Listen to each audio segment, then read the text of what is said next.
Sangye chedan tsoge chonama la chancho bardo dani kyaso chi andaki jinso gembe so namungi dola penjira sangye drubora isho sangye chedan tsoge chonama la chancho bardo dani kyaso chi daki jinso gembe so namungi Drula Penjira Sangye Drubara Shu Sangye Chedan Tsoge Cho Namala Chanchu Bardu Dani Kyaso Ji Dagi Jinso Gibe Sanam Gi Drula Penjira Sangye Drubara Shu Simjian Tamji Dewada Devi Gyudan Dembara Kyuru Ji Dungala da dungala gi gyudan thalavara kyuronji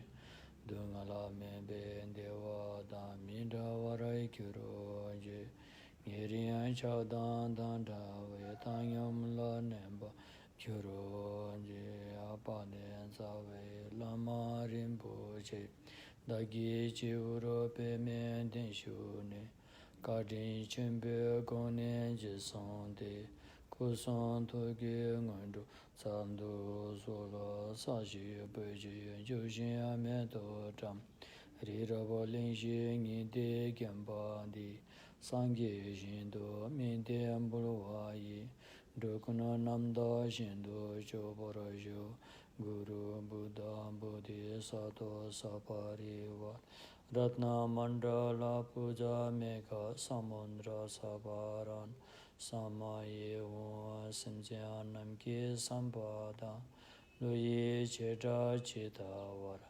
Chechon Toma Tepaye Cheki Kurolo Kurundu Su सम्पूर्ण प्राणीहरूको हितार्थ कल्याणार्थ सम्मा सम्बुद्धिखिन प्राप्त गर्ने मनसायको साथमा सद्धम्म देश नसुनिदिनु हुन विनम्र अनुरोध गर्दछु महायान सूत्र अलङ्कारको धम्म देशनामा अहिले हामी 21औं अध्याय परिच्छेदमा आइसकेका छौं जुन परिच्छेदले बोधिसत्व मार्गमा लाग्ने साधक साधिकाहरूले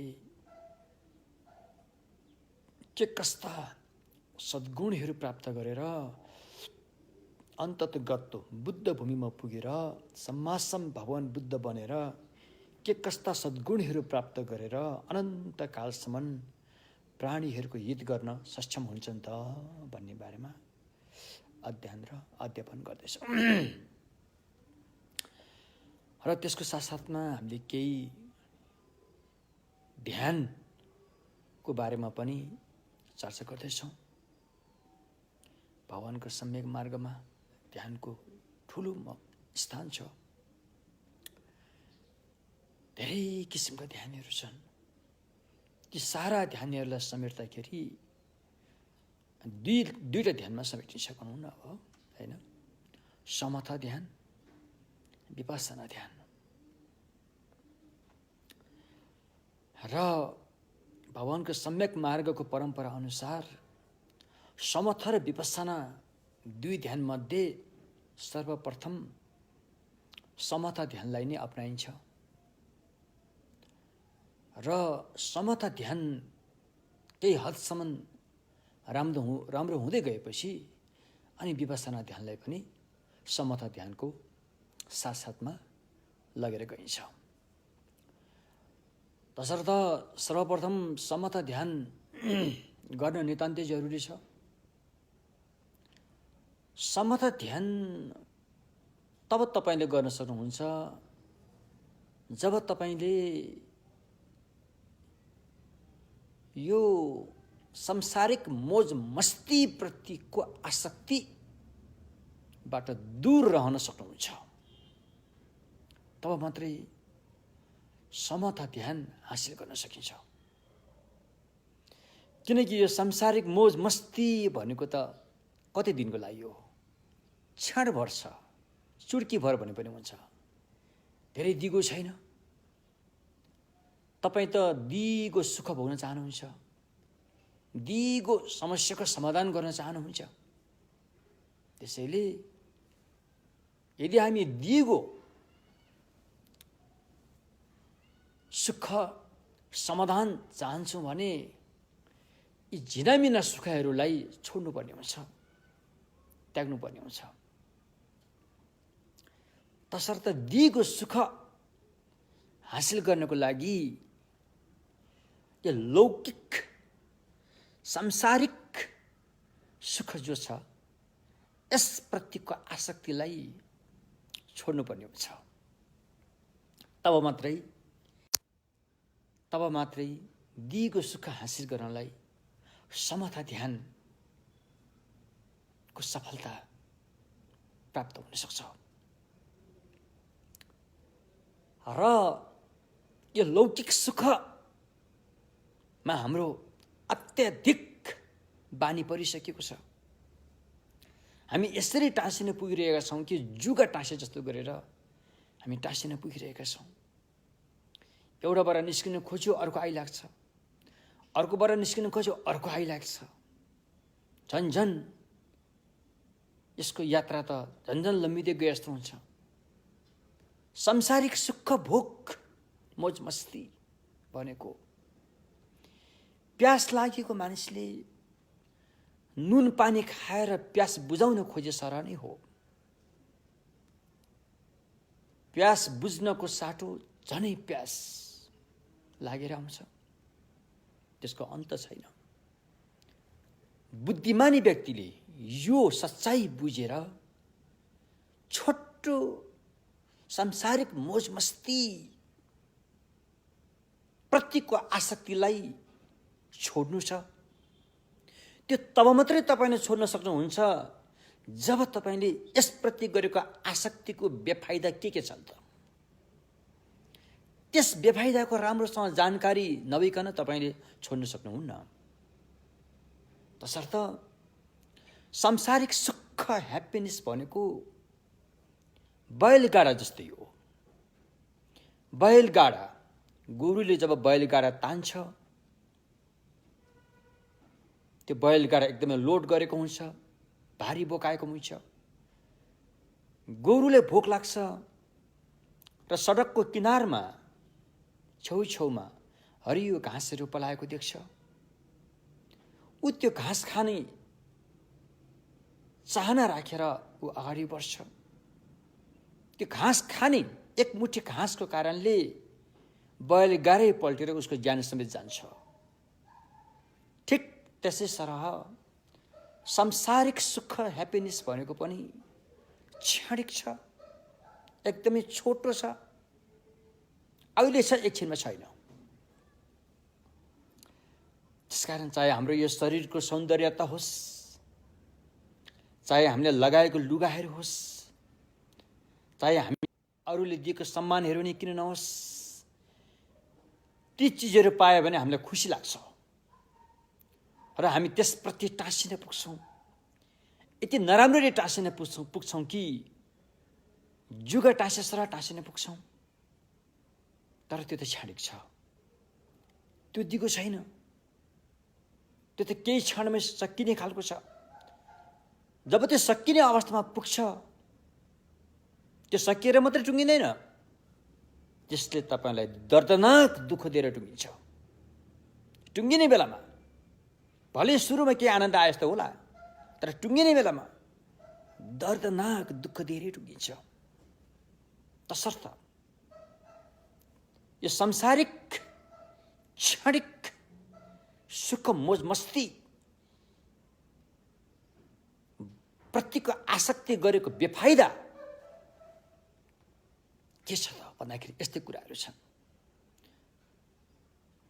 अझै त्यो दर्दनाक दुःख त धनै अगाडि बढ्छ, किनकि त्यो मोज मस्ती भोग गर्दाखेरि गरेको पाप कर्महरू त मनमा छाप त रहि नै रहेको छ। त्यो पाप त काटेको छैन, एकपल्ट मात्रै फल दिएर सक्दैन। तसर्थ यी सारा कुराहरू बुझेर संसारप्रतिको आसक्ति छोड्नु छ, मैले संसारलाई छोड्नुहोस् भनेको होइन। संसारमा तपाईँ रहन सक्नुहुन्छ, आफ्नो गृहस्थी, छोराछोरी सबैको परिवार साथमा रहन सक्नुहुन्छ, तर आसक्तिलाई चाहिँ छोड्नै पर्ने हुन्छ। आसक्ति छोडेर तपाईँ संसारमा रहनुभयो भने त्यो संसारले तपाईँलाई छुँदैन। तपाईँ कमलको फुल जस्तै भएर हिलोले नसुइकन पवित्र भएर रहन सक्नुहुन्छ। तर जब त्यसप्रति तपाईँको आसक्ति जाग्यो तब तपाईँलाई चाहिँ समस्या आयो। त्यसैले भगवानको आज्ञा छ, समता भावना गर्नको लागि संसारप्रतिको आसक्तिलाई छोड्नुपर्छ। त्यो छोड्नुको लागि सांसारिक चिजहरूको वास्तविकता बुझ्नुपर्छ, सच्चाइ बुझ्नुपर्छ। त्यो सच्चाइ नबुझिकन छोड्न सक्दैन। फेरि छोडे जस्तो भए तापनि फेरि एकान्त पायो भने फेरि त्यहीँ जान्छ, फेरि मन त त्यहीँ जान्छ। फेरि छोडे जस्तो भयो, फेरि एकान्त भयो, मन त त्यहीँ जान्छ। फेरि त्यो के कारणले भन्दाखेरि त्यसको सच्चाइ तपाईँले बुझेको छैन। तपाईँ केमा आसक्ति गर्नुहुन्छ? या त धन सम्पत्तिमा, या त परिवार कुटुम्बमा, या त आफ्नो यो शरीरमा। यसैमै होइन आसक्ति गर्ने, अरूमा त हामी आसक्ति गरेको देखिन्न। धन सम्पत्ति सम्मानहरूमा आसक्ति गरिन्छ, तर धन सम्पत्तिको सच्चाइ के हो त? सम्पत्तिको सच्चाइ के हो? सुरुमा कमाउनु पर्यो। यसै आकाशबाट लड्डु हातमा खसी जस्तो गरेर त सम्पत्ति त आउँदैन। कमाउनु पर्यो, दुःख गरेर मेहनत गरेर कमाउनु पर्यो। त्यति बेला तपाईँ के सोच्नुहुन्छ? धन सम्पत्ति कमाउला र पछि मोज मस्ती गरौँला भनेर सोच्नु होला। धन सम्पत्ति कमाइसकेपछि त्यही सम्पत्ति तपाईँको हात लाग्यो, अब त भयो, भएको छैन। त्यो सम्पत्तिको चौकीदारी गर्नु पर्यो। चौकीदारी गरेन भन्दा फेरि हराउँछ।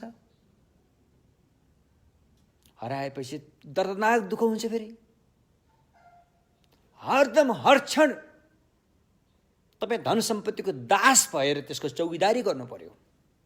त्यो सम्पत्ति खाने को त अहिलेसम्म थाहा पनि छैन। फेरि तपाईँले खान पाउँछ पाउँदैन थाहा छैन। तपाईँले चौकीदारी गरेर राखेको सम्पत्ति तपाईँले खान भोग गर्न पाउँछ पाउँदैन त्यो थाहा छैन।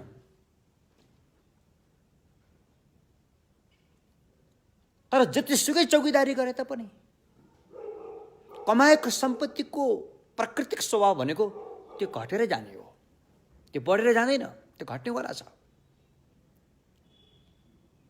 किनकि त्यो घरमा राखी छोडेर त काम छैन, त्यसलाई बाहिर प्रयोगमा ल्याउनु पर्यो।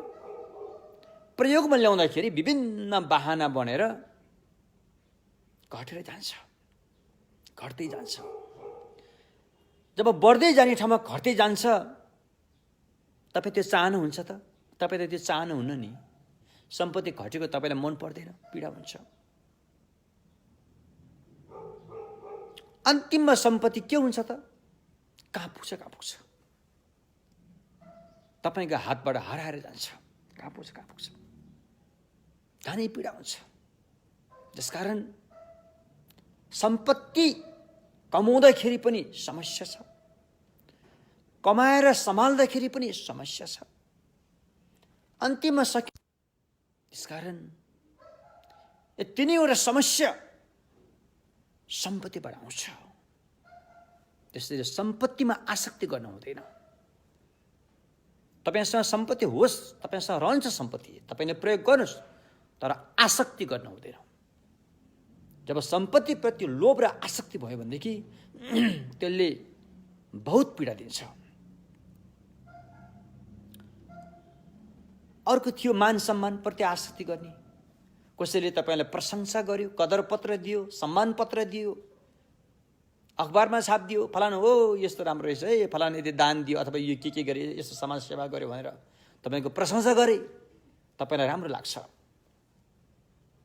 तर एकपल्ट हेर्नुहोस्, त्यही तपाईँलाई लागेको राम्रोले तपाईँलाई दर्दनाक कुरा निम्ति आउँछ।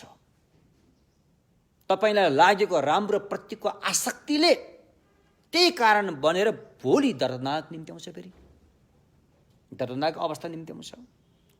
किनकि पृथ्वीको सबै मान्छेले तपाईलाई राम्रो त भन्दैनन्, कहीँ न कहीँ कतै न कतै तपाईलाई नराम्रो भन्ने त अवश्य पनि छ, तपाईलाई निन्दा गर्ने त अवश्य पनि छ, तपाईको पछाडि तपाईको कुरा काट्ने त अवश्य पनि छ। विश्वकै सबैले प्रशंसा गर्ने भनेको त न पहिला थियो, न अहिले छ, न भविष्यमा नै हुनेछ। सबैले प्रशंसा गर्ने भनेको कहीँ कतै पनि हुँदैन। तसर्थ यो मान सम्मान प्रति आसक्ति गर्नु पनि दुःखकै कारण रहेछ। त्यसपछि धन सम्पत्ति प्रति आसक्ति, मान सम्मान प्रति आसक्ति। अब घर, अधिकांश नेपालीहरूको घर बनाउने चलन छ, चाहे स्वदेशमा होस् चाहे विदेशमा होस्, एउटा नयाँ नयाँ घर बनोस् भन्ने चाहना हुन्छ र जीवनको लगभग आधी मेहनत खर्च चाहिँ 3 भागको 2 भागै खर्च चाहिँ घरमा खर्चिएको हुन्छ अधिकांश नेपालीहरूको। अनावश्यक रूपमा बहुत खर्च गरेर घर बनाइरहेको हुन्छ। घरमा बस्ने 3 जना मान्छे छन्, 12-13 कोठा बनाएर घर बनाइरहेको हुन्छ। हाम्रो नेपालीहरूको पारा त्यही नै दुःखको कारण बन्छ। घर सम्हाल्न, मर्मत गर्न, सरसफाई गर्न, अर्को काम गर्ने मान्छे राख्यो भने जस्तो गरिदिएको हुँदैन। रिस उठ्छ आफूलाई, फेरि उसलाई गाली गर्नु पर्यो। गाली गरेपछि त्यही मान्छेले तपाईलाई फेरि तपाईको ज्यान पनि लिन सक्छ। अहिले त फेरि त्यस्तो बेला पनि आउँछ। तसर्थ आखिरमा यो घर बनाएको किन? आखिरमा हामी 2 दिन बास बस्नु त हो, तर त्यति हामीले किन महत्त्व दिनु पर्यो? अनावश्यक हैन रूपमा त्यसरी किन महत्त्व दिइरहेको होला? आफूलाई आवश्यक पर्ने चाहिन्छ, तर आसक्ति भएर होइन। अनावश्यक रूपमा भयो भनेदेखि फेरि दुःख पाइन्छ, किनकि त्यहाँ आसक्ति आउँछ। आसक्ति आएर नै अनावश्यक कुराहरू हामीले जम्मा गरेका हुन्छौँ। ल हेर्नुहोस् त, तपाईँ बजारमा जानुहोस्, तपाईलाई प्यास लागेको छ, 1 बोतल पानी किन्नुहोस्, त्यसको मोल कति हो? र 1 बोतल जुस किन्नुहोस्, त्यसको मोल कति हो? जतिसुकै भए पनि जुसको मोल भन्दा त पानीको मोल नै सस्तो होला। तर स्वास्थ्य विभागले त के भन्छ? त्यो रेडिमेड जुस भन्दा पानी खाएको स्वास्थ्यकर छ भन्छ नि त फेरि। तर तपाईँ त्यो पानी त खाँदैन, तपाईलाई त जुसै खानु पनि भइरहेछ हैन? अब मकै खाने, अर्कोतर्फ कर्नफ्लेक्स खाने। अब कर्नफ्लेक्समा त केमिकल हालिसकेको हुन्छ। स्वास्थ्यकर त मकै खाएकै छ, तर तपाईँ मकै खाँदैन, कर्नफ्लेक्स खान्छ। यस्तो किसिमले हाम्रो आसक्ति चाहिँ नहुने कुरामा चाहिँ बढ्दै बढ्दै बढ्दै गइरहेको हुन्छ। र अनि बिजनेस व्यापार गर्नेहरूले पनि विभिन्न विज्ञापन देखाएर हाम्रो आसक्तिलाई झनै अगाडि बढाउँदै लगेको हुन्छ। हामी त्यसमा फसिँदै गइरहेका हुन्छौँ। त्यसकारण जतिसुकै राम्रो घर बनाए पनि, जतिसुकै लामो समय त्यहाँ बसे पनि, त्यहाँबाट एक दिन मरेको मुर्दा निकाल्नुपर्छ। साँच्चै भन्ने हो भने यो घर जिउँदो मुर्दा घाट नै हो, जिउँदो मसान घाट नै हो भन्न सकिन्छ। यसरी घर प्रतिको आसक्तिबाट आफू मुक्त हुनु पर्यो। के तपाईँ मसान घाटलाई त्यति आसक्ति गर्न चाहनुहुन्छ त? चाहनुहुन्न नि। त्यो घर जिउँदो मसान घाट हो, यो शरीर घाउ हो, यो शरीर पुरै घाउ हो। यो लुगा त मरमपट्टि गरेर बाँधे, शरीर घर मसान घाट, लुगा घाउलाई बाँध्ने मरमपट्टि हो, शरीर घाउ हो। शरीर यस्तो घाउ हो कि जति ओखती गरे पनि नपुग्ने। हामीले खाना खाने खाना भोजनलाई त भगवानको सम्यक भाषामा ओखती नै भनिन्छ। यो ओखती जति मुखबाट हाले तलबाट उति निस्किरहेको हुन्छ, दुईपुटी पल परेको बोरा जस्तो, कहिल्यै नभरिने। यो दर्दनाक हो। यो एक किसिमले सोच्ने हो भने त अचम्मै छ। यस्ता चिजहरूलाई हामीले चाहिँ के न हो भनेर चाहिँ आसक्ति गरेर, अहमता बढाएर, तछाड मछाड गरेर, ईर्ष्या डाह गरेर, रिस उठाएर, हैन, त्यसपछि हैन अझै पुगेन भने त अब हतियारै प्रयोग गरेर, काटमारे गरेर, दाजुभाइ बिचमा काटमार गर्ने, बाउछोरा आमाछोरी बाउछोरी बिचमा काटमार गर्ने, यी सारा कुराहरू चाहिँ आसक्ति बढाएको हो। त्यसैले समर्थ ध्यान प्राप्त गर्ने हो भने यी विषय वस्तुप्रति आसक्ति छोड्नुपर्छ। त्यति मात्र होइन, अर्को छ ठुलो आसक्ति आउने ठाउँ, त्यो हामीले एकदमै माया गरेर पालेको यो शरीर, यसप्रति हाम्रो आसक्ति आउँछ। फेरि ल हेर्नुहोस् त, यो शरीरमा के छ?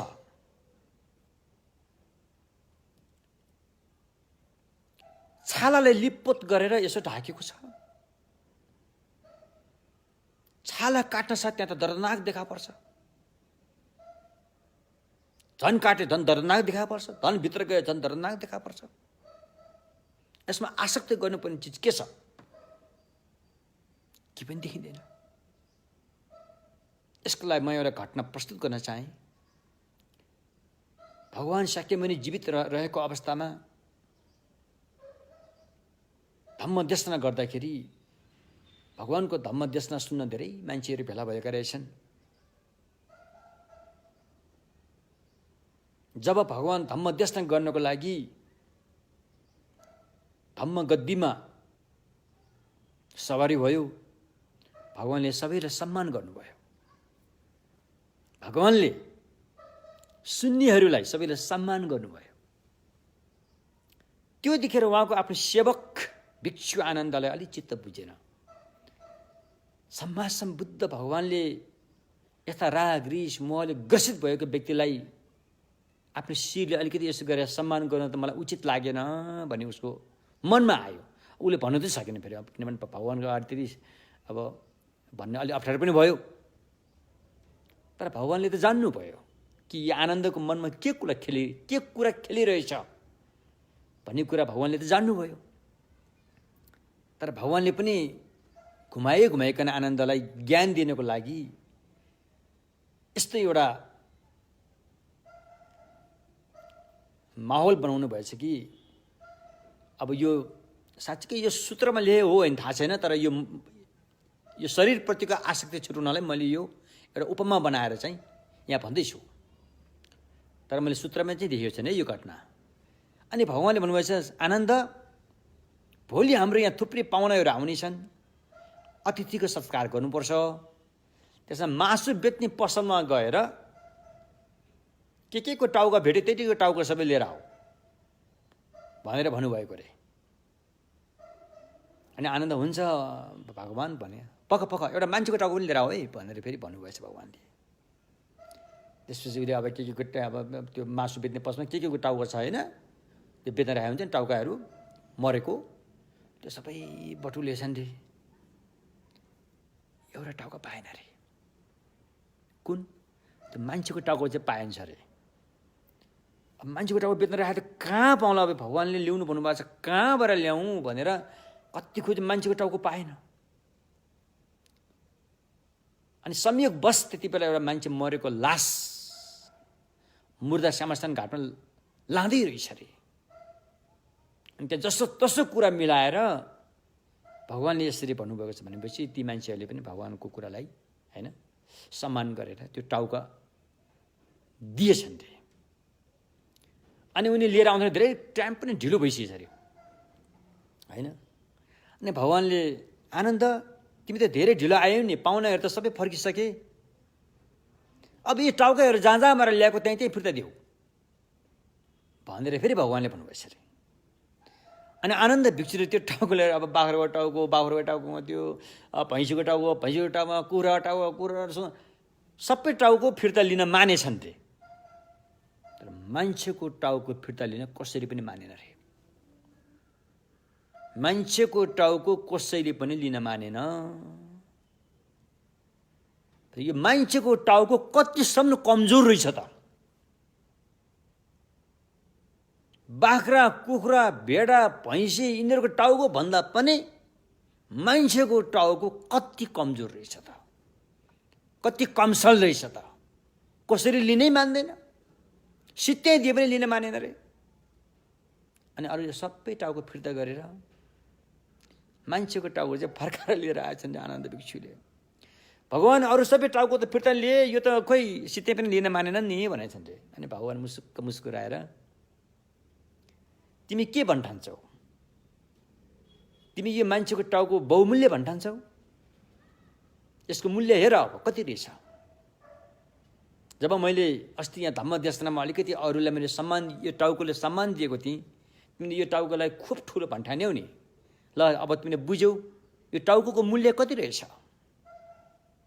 भनेर शरीरप्रतिको आसक्तिलाई त्याग्नलाई भगवान्ले यसरी एउटा कहानी बनाएको छ। यो एउटा कहानी हो, सायद कुनै सूत्रमा हुनु पनि सक्छ यो, तर मैले त्यो सूत्रले भेटेको छुइनँ, तर मैले कानमा सुनेको कसैबाट सुनेको। त्यसो भएको यो शरीर प्रतिको आसक्ति पनि काम छैन।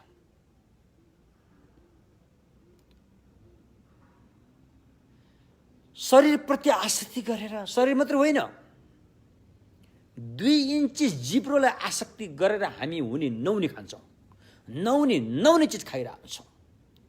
यो भित्र पेटमा गरेर पुगेपछि के गर्छ हामीले त्यो थाहा पनि छैन। हेर्नुहोस् त, रक्सी त्यहीँ खाएको छ, मासु त्यहीँ खाएको छ, जाँड त्यहीँ हालिदिएको छ है। अब नहुने चिजहरू, नहुने दबाईहरू त्यहीँ खाइरहेका छौँ। कस्तो होला भित्र पुगेपछि। हाम्रो भित्र त यत्रो मुटु छ, एउटा यत्रो पेट छ, यता आन्द्राहरू गुन्जिएका छन्, फोक्सो छ, स्वा पम्प गर्ने फोक्सो छ, त्यो चिल्लो पदार्थहरूलाई पचाउने कलेजो छ, खाएका चिज सबै छानेर चाहिँ नराम्रो विकारलाई फ्याँक्ने मृगौला छ, एक मुठी एक जति 2टा मृगौला रहेको छ। तिनीहरूको हालत के होला, कसरी चाहिँ काम गर्न सक्ला शरीरभित्र। यस्ता चाहिँ नहुने चिजहरू हामीले खाँदाखेरि कसरी काम गर्न सक्ला। तर हामी त लामो आयु बाँच्न चाहन्छौँ, स्वस्थ रहन चाहन्छौँ। लामो आयु बाँच्ने र स्वस्थ रहन पनि यतिकै होइन, त्यसको सही कारण भयो भने मात्रै लामो आयु बाँच्ने हो होइन। स्वास्थ्यमा सही अवस्था भएपछि मात्रै स्वस्थ हुने हो, यतिकै त हुनेवाला छैन। तसर्थ हाम्रो शरीर हामीले प्रयोग गर्ने आवश्यक अनुसार मात्र काम चलाउको हिसाबले मात्रै प्रयोग गर्नुपर्छ, न कि आसक्ति भएर प्रयोग गर्यो कि त्यहाँ दुःख आइहाल्यो। त्यसैले साँच्चै हामी समता ध्यान गर्ने हो भने यी चिजबिजहरूप्रति, चाहे व्यक्ति मान्छेप्रतिको आसक्ति होस्, चाहे सरसम्मानप्रतिको आसक्ति होस्, चाहे मान सम्मानप्रतिको आसक्ति होस्, चाहे धन सम्पत्तिप्रतिको आसक्ति होस्, यो सारा आसक्तिलाई छोड्नुपर्छ। छोडेन भने त्यो घात बन्छ, तपाईँलाई घात बन्छ, त्यो तपाईँलाई पीडा दिन्छ। एकपल्ट होइन, धेरैपल्ट पीडा दिन्छ। त्यसैले यसप्रतिको आसक्ति गरेको बेफाइदालाई मनन गरेर अनि आसक्तिलाई छोड्न सकिन्छ।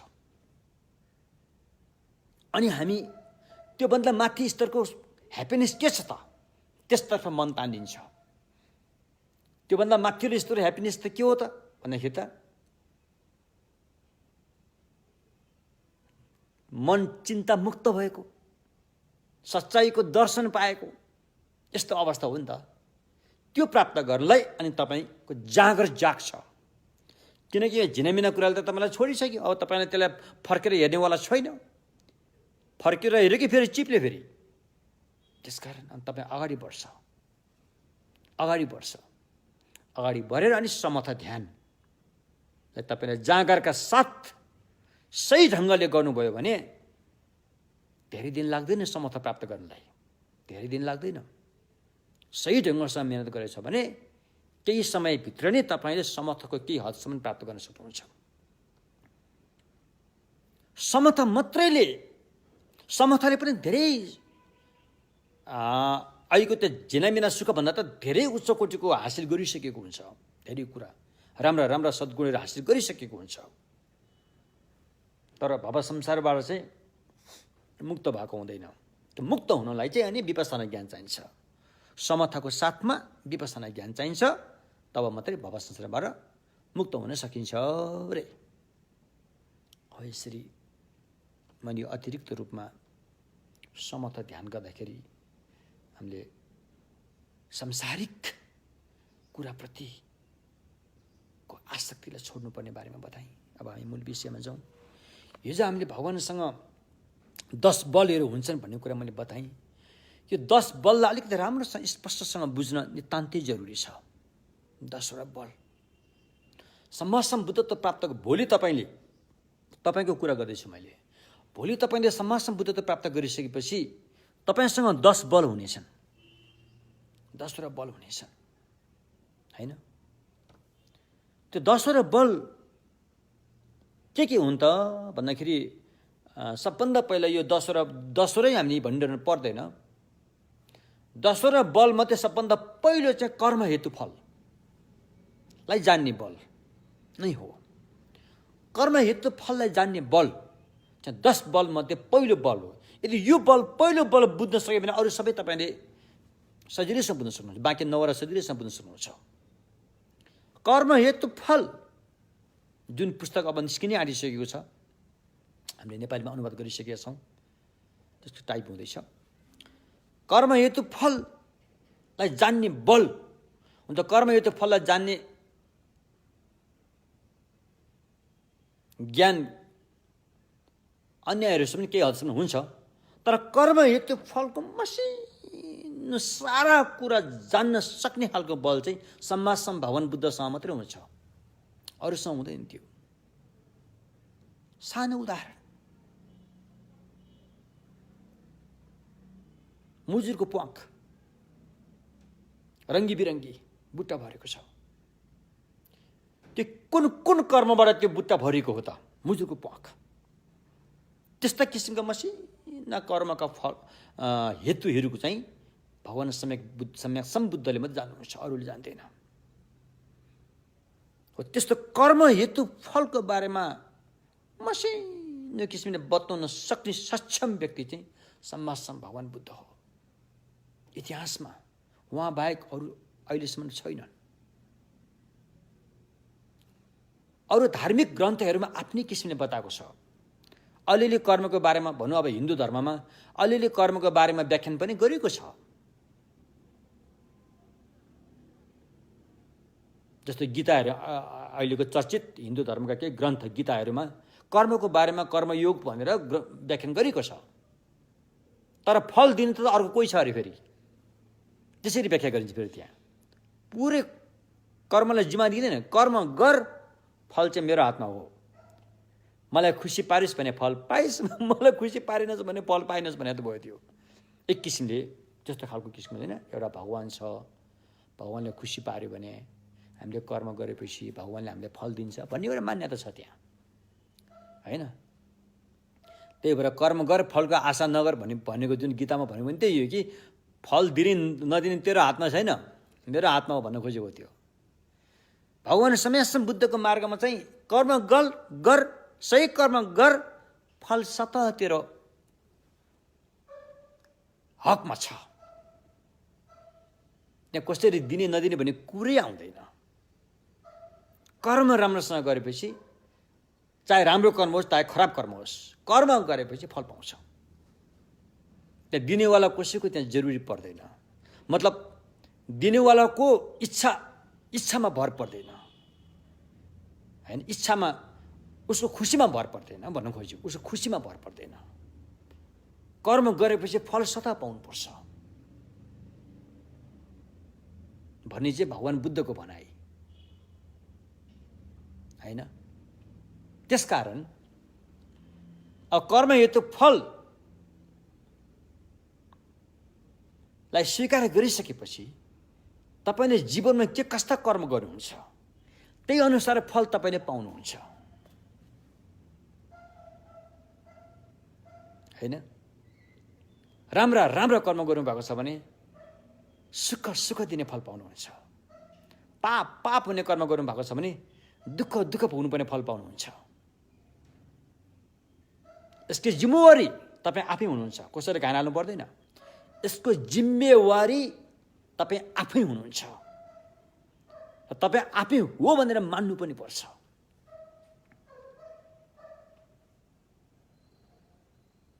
उसले मलाई पिट्यो, उसले मलाई शोषण गर्यो, उसले मलाई हरामी गर्यो, उसले मलाई यो गर्यो भने हामीले अरूलाई घान हाल्छौँ नि, त्यो त बाहना मात्रै हो, त्यो त बाहना मात्रै हो। वास्तवमा त्यसको सारा जिम्मेवारी तपाईँ आफ्नै कमजोरीमा छ। जबसम्म तपाईँ सच्चिनै हुन्न तबसम्म अरूले त त्यो गरि नै रहन्छ, किनकि तपाईँको कर्मै त्यस्तो गर्नुभएको छ, गर्दै हुनुहुन्छ अझै पनि। सच्चिने कर्म त तपाईँले गरेको छैन। जब तपाईँ सच्चिनुहोस् त तपाईँलाई कसले शोषण गर्छ? सक्दैन, शोषण गर्न सक्दैन।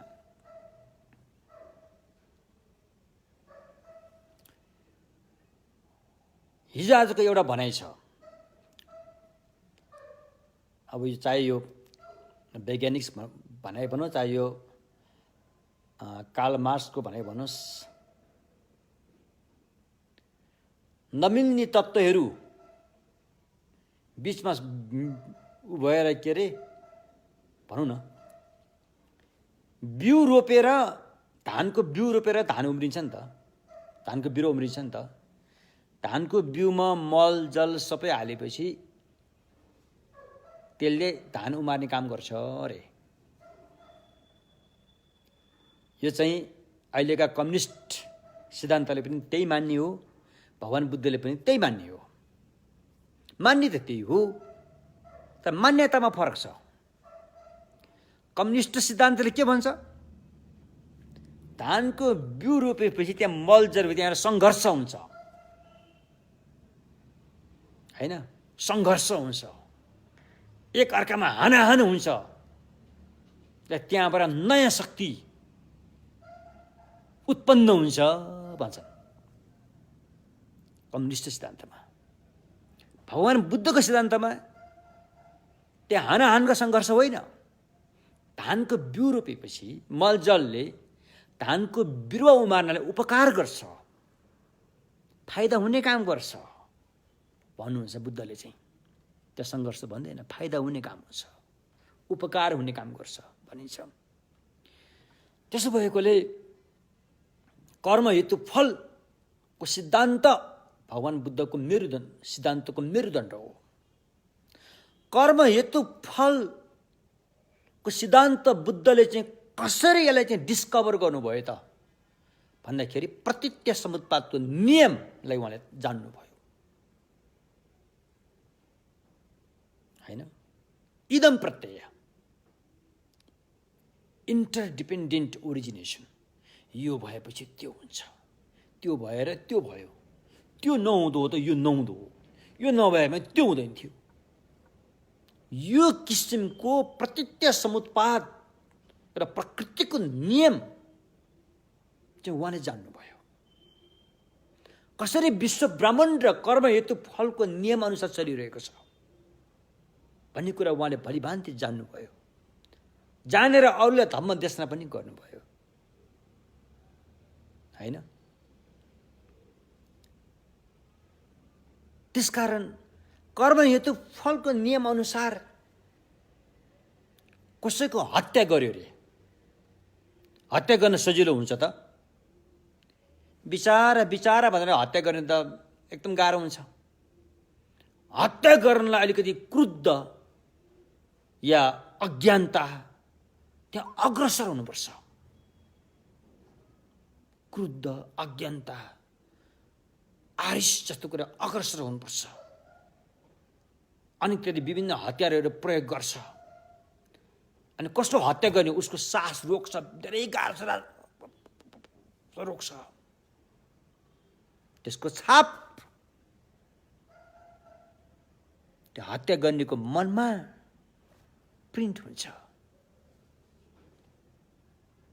प्रिन्ट भएपछि त्यो प्रकृतिको नियमबाट जान्छ। फेरि त्यसलाई भनिन्छ प्रकृति समुत्पादको नियमबाट चाहिँ त्यसको छाप प्रिन्ट भएर त्यसले फल एउटा मात्रै उत्पन्न गर्दैन। जसरी एउटा धानको बिउ रोपेर त्यसको फल एउटा मात्रै धानको दाना उमार्दैन, सारा धानको दाना उमार्छ, त्यस्तै एउटा प्राणी हत्या गरे बापत कयौं हत्या आफूले बिहोर्नुपर्छ। त्यो यस्तो एउटा चाहिँ सूक्ष्म किसिमको कर्मको चाहिँ फल, कर्महेतु फलको नियमहरू। त्यसकारण त्यो कुनै ईश्वर, परमेश्वर, आत्मा, परमात्माले तपाईलाई बिगारेको, तपाईलाई तकलिफ दिएको होइन।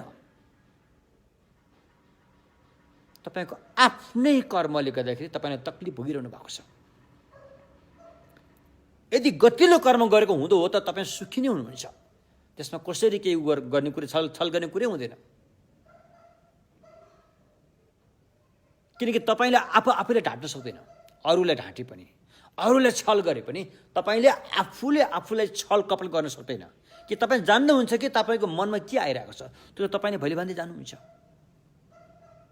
तसर्थ आफूले जे कर्म गरेको छ त्यही मुताबिक फल आफूले बिहोर्नु पर्नेछ। तसर्थ यो कर्महेतु फलको नियम, प्रतीत्य समुत्पादको नियम चाहिँ बुद्ध धर्मको चाहिँ सम्यक शाक्यमुनि बुद्धले उहाँले नयाँ बनाएको होइन, नयाँ बनाएको होइन। यो डिस्कभर मात्रै गरेको हो। यो त अनादिकालदेखि बुद्धहरूले भन्दै आइरहेका कुरा हो। यो त्यो शाक्यमुनि भन्दा पहिला काश्यप बुद्धले यही भनेका थिए। काश्यप बुद्ध भन्दा पहिला कनकमुनि बुद्धले यही भनेका थिए। कनकमुनि बुद्ध भन्दा पहिला कर्कचन्द्र बुद्धले यही भनेका थिए। त्योभन्दा माथि अब के अरे विपस्सी बुद्ध, विश्व बुद्ध लेखेर दीपङ्कर बुद्ध, कति बुद्धहरू यही भन्दै आइरहेका छन्। त्यो कर्म हेतु फलको नियम लागू हुन्छ भनेर। तसर्थ र यो भगवानको 10 बल मध्ये पहिलो बल चाहिँ स्थान अस्थान रे,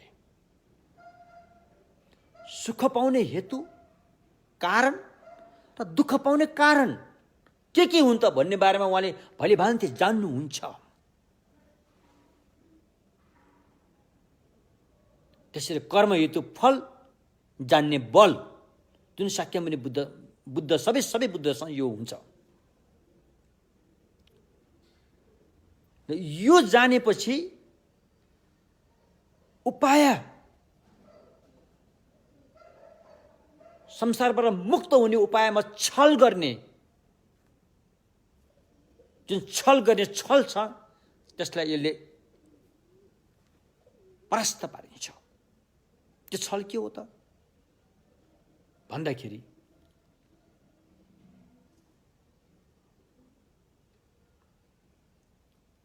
जीव प्राणी हत्या गरेर स्वर्गमा पुगिन्छ, पञ्चबलि दिएर स्वर्गमा पुगिन्छ, देवी देवतालाई भाकल गरेर जीव हत्या गरेर स्वर्गमा पुगिन्छ भने यो छल हो। त्यो स्थान छैन त्यहाँ। जीव हत्या गरेर स्वर्गमा पुग्छ भने त्यहाँ स्थान छैन। स्थान त त्यहाँ छ जसले बचाउँछ, जसको जीवन खतरामा छ त्यसलाई बचाइदिन्छ, पुण्य कर्म गर्छ, कुशल कर्म गर्छ, उसको लागि स्वर्गमा स्थान छ। यो कुरा चाहिँ कर्म हेतु फल जान्ने बलले जानेर यस किसिमले धम्म देशना गर्नुहुन्छ भगवानले, हैन? त्यसो भएकोले यो भगवानको 10 बलले 4 किसिमका मारलाई परास्त गर्दछ। उपायप्रति छल, उपायमा छल गर्ने मार, शरण स्थानमा छल गर्ने मार, शुद्धतामा छल गर्ने मार, र निर्वाणमा पुग्नमा छल गर्ने मार, यी चारवटा मारलाई 10 बलले परास्त गरेको हुन्छ। यसलाई परास्त गरेर सच्चाइ के हो त्यसलाई बुझाउँछ हैन। यस्तो किसिमले सच्चाइको बारेमा जुन यो 10 बलले, पहिलो बल चाहिँ हैन स्थान र अस्थान, अर्थात् कुन कर्म गरेर राम्रो गति पाउँछ र कुन कर्म गरेर दुर्गति पाउँछ भन्ने कुरामा भगवानले जान्नुहुन्छ र सोही अनुरूप धर्म देशना गरेर त्यो छल गर्नेलाई परास्त गरिदिनुहुन्छ। कुरो त्यो हो।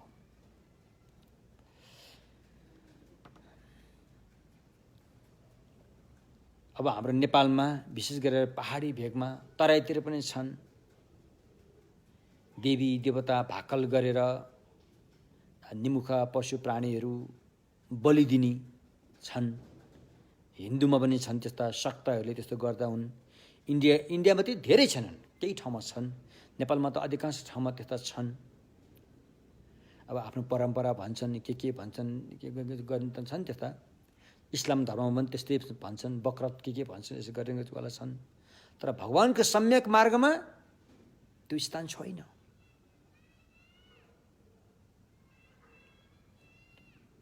यसरी हत्या गरेर सुगति पाउँछ भने त्यो स्थान छैन। कुरो त्यस्तो हो। त्यसपछि गएर हैन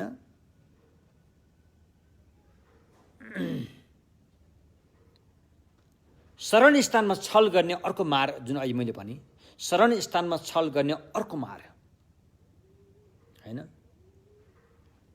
ईश्वर, परमेश्वर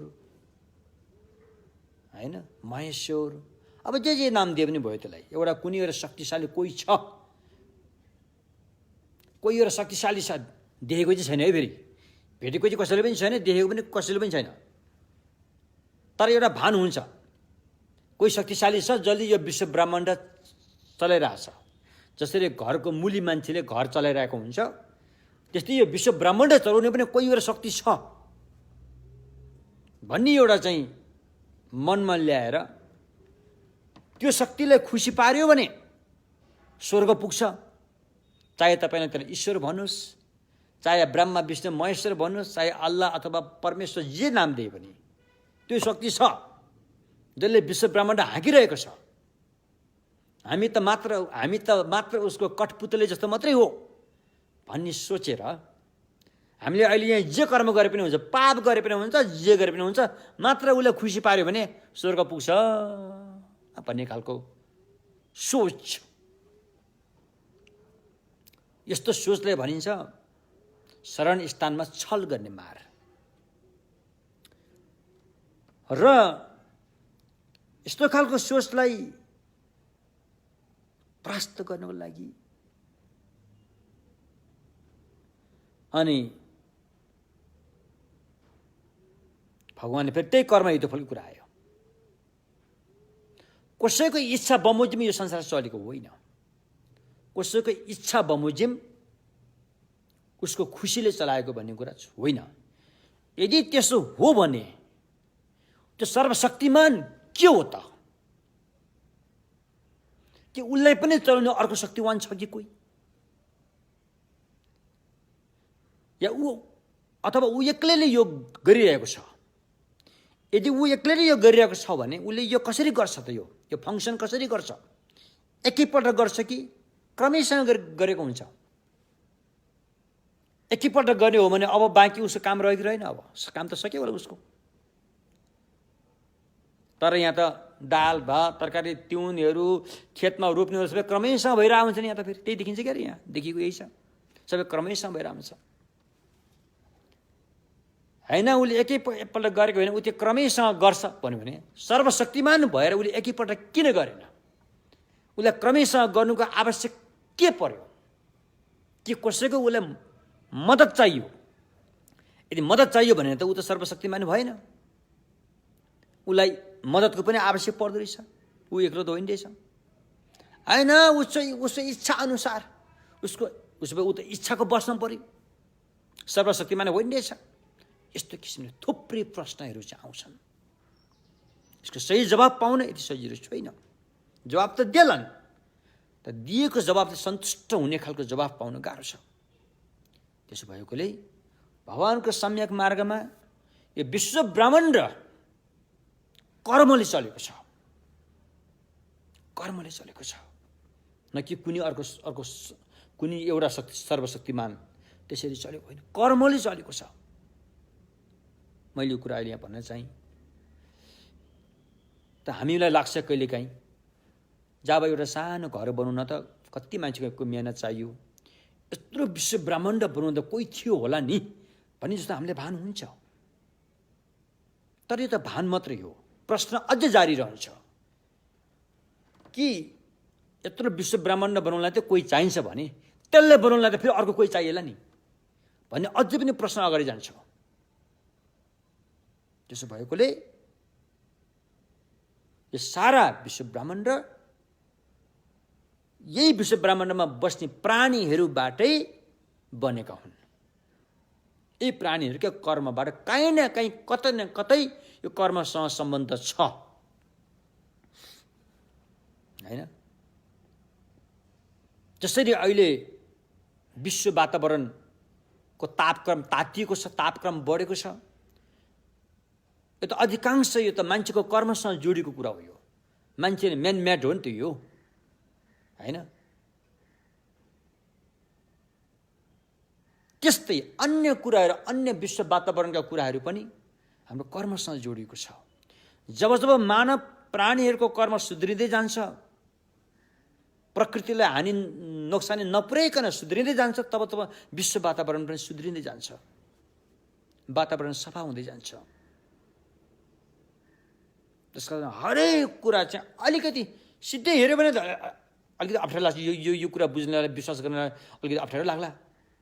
अहिले अगाडि गएर हेऱ्यो भने यो कुरा तपाईँले हो रहेछ भने तपाईँलाई विश्वास जाग्छ। सबै कर्मबाट बनेको छ।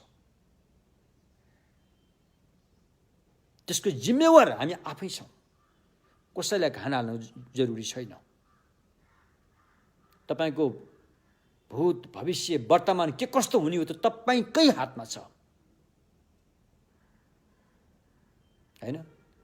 राम्रो चाहनुहुन्छ तपाईँकै हातमा छ, खराब चाहनुहुन्छ त्यो पनि तपाईँकै हातमा छ। त्यसो भएकोले अनि यो कर्मले फल कसरी दिन्छ भन्दाखेरि यो एउटा अचम्मको कुरा छ। कर्मले फल दिन्छ कसरी, यो अचम्मको कुरा हो। यही अचम्मको कुरालाई लिएर कतिले भन्छ ईश्वरले दिएको भन्नेहरू पनि छन्। तर भगवानको सम्यक मार्गमा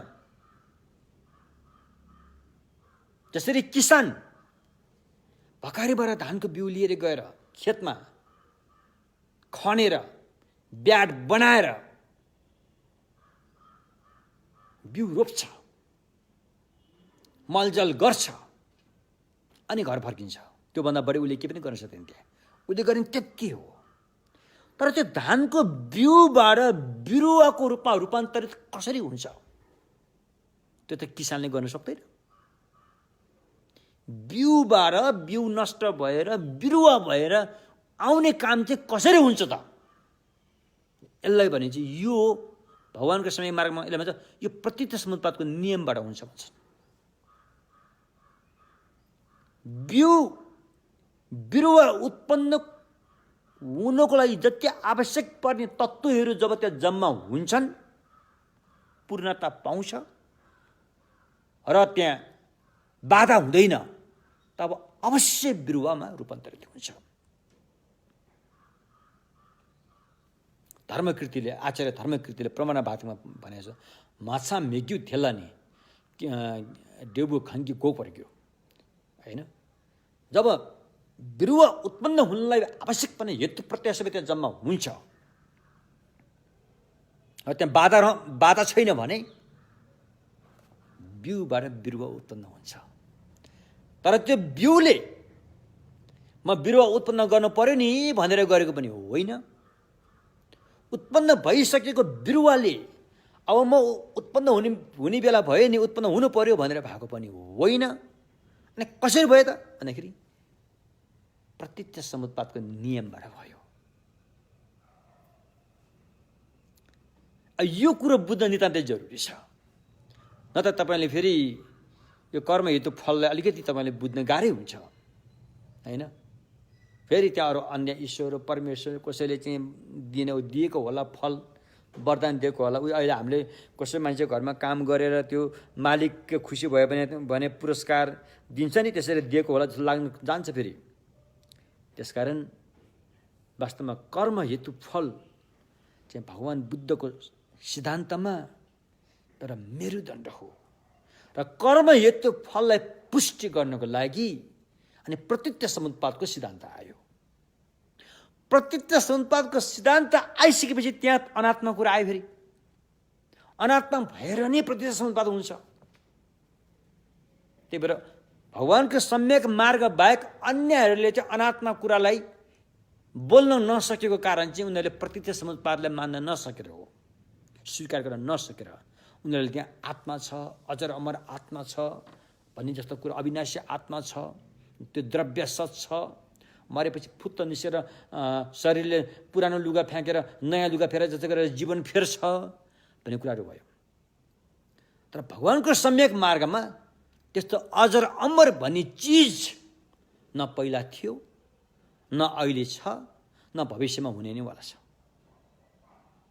जे जति विषय वस्तुहरू छन् यिनीहरू परिवर्तनशील छन्, चाहे त्यो मानसिक हिसाबले होस्, चाहे त्यो भौतिक हिसाबले होस्, चाहे त्यो प्रकृतिबाट निर्मित भएको होस्, चाहे त्यो मानवले निर्माण गरिएको नै किन नहोस्। सारा हिमाल, पहाड, लोहा, समुद्र सबै क्षण क्षण क्षण क्षणमा परिवर्तन भइरहनेछ भन्ने कुरा चाहिँ भगवानको सम्यक मार्गले सच्चाइको व्याख्या चाहिँ यसरी गरिएको छ हैन।